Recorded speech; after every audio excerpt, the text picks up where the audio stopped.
What's up, YouTube? This is Too Raw for TV. Jimmy Butler reportedly refused to sign an extension with the Golden State Warriors, which has, at this time at least, stalled any potential trade between the Heat and Golden State. Six-time All-Star Miami Heat forward Jimmy Butler has apparently taken another potential trade landing destination off the board. Though he has been supposedly agitating for a trade to anywhere aside from the Grizzlies, Butler seems to be disinterested in playing next to two-time league MVP Steph Curry, four-time All-Star power forward Draymond Green, and the rest of the Warriors as they seek the fifth championship of their dynasty era, although they're not really a dynasty team anymore. According to Brian Windhorst of ESPN, the 6'7" Marquette product has said he will not sign an extension to stay with the Warriors long term should the team trade for his services. That essentially has stopped trade talks between the Warriors and Heat dead in their tracks.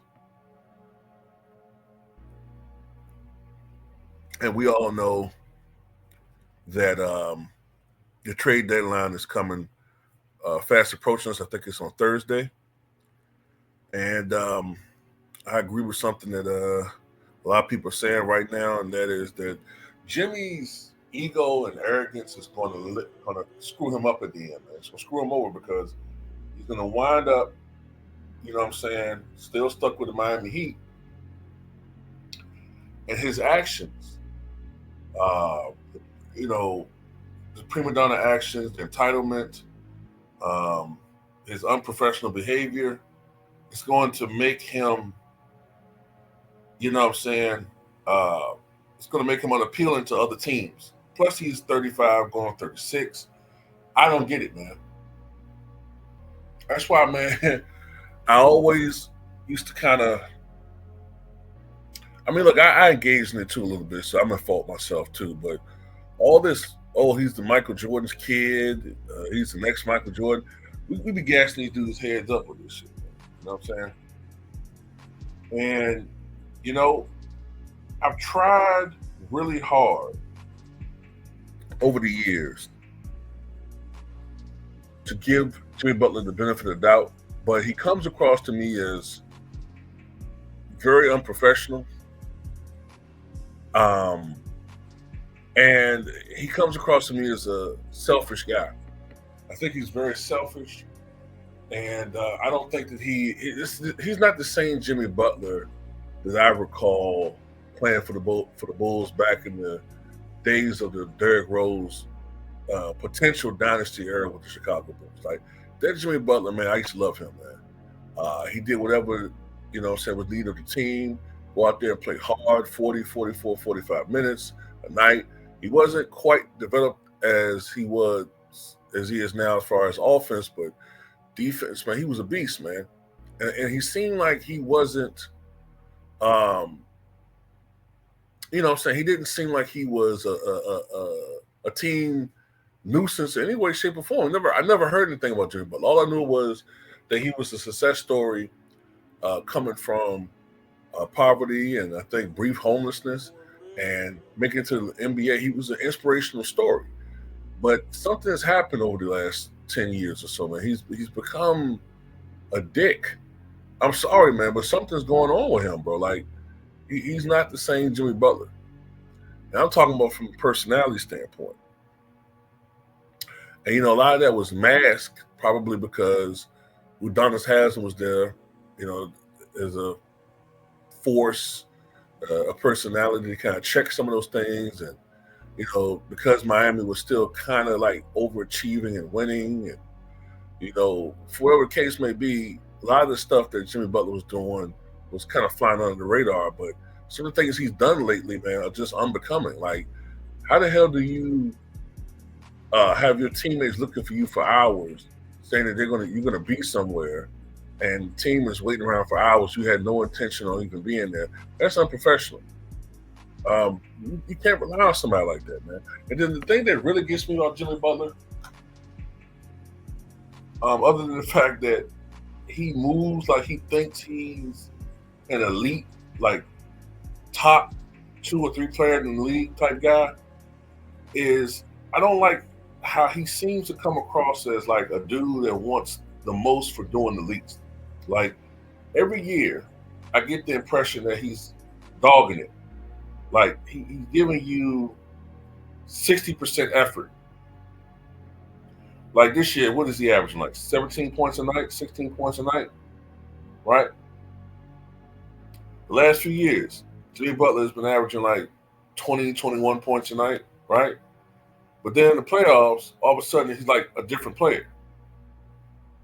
All of a sudden, the playoffs is giving you 27, 28, 29. I remember that series against the Bucks, he averaged damn near 40.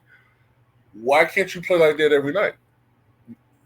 You're more than capable of playing like that, but you dog it. You give whatever you can just to justify your contract.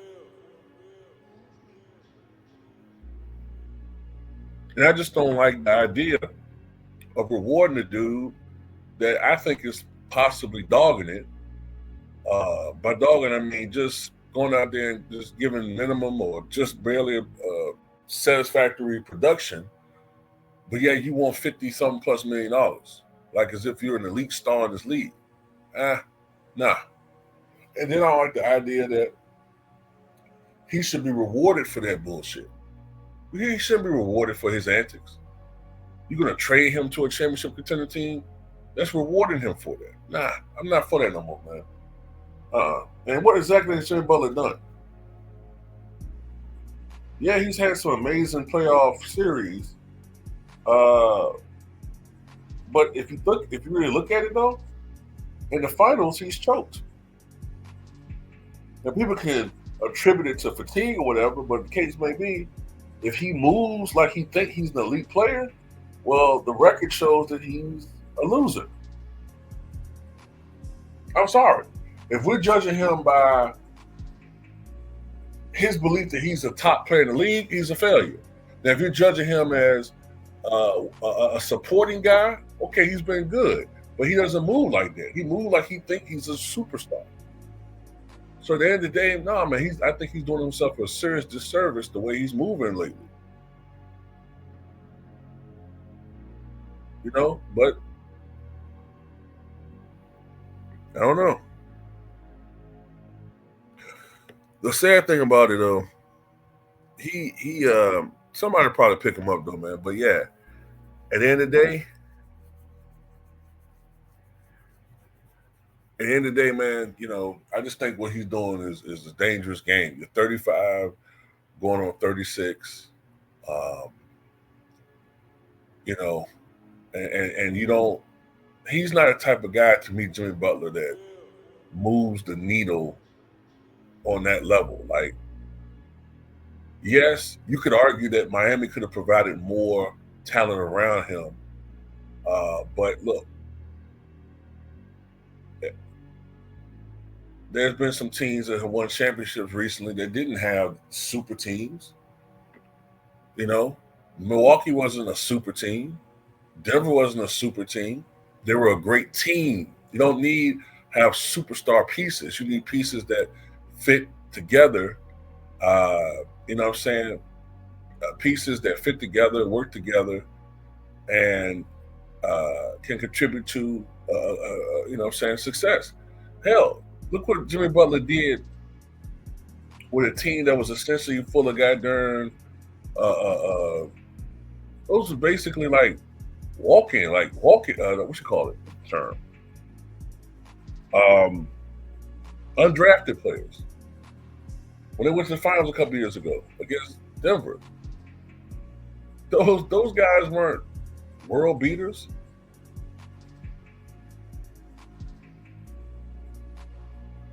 The only stars on the team was, I think, during that run was Jimmy and Bam.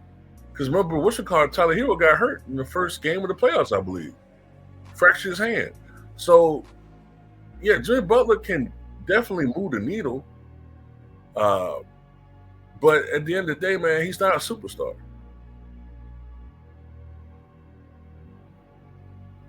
But anyway, that's all I got to say about it, man. It's just unbecoming the way this dude been acting lately, man. It really is. You know, like I said, I've tried really hard to be fair with Jimmy Butler, but he's totally intent on going to Phoenix, and I don't see him being a dude that's going to move the needle to all of a sudden push Phoenix to a championship team. Nah, it's not gonna work. It's not gonna work. But it's just that's my 2 cents. On what you guys think.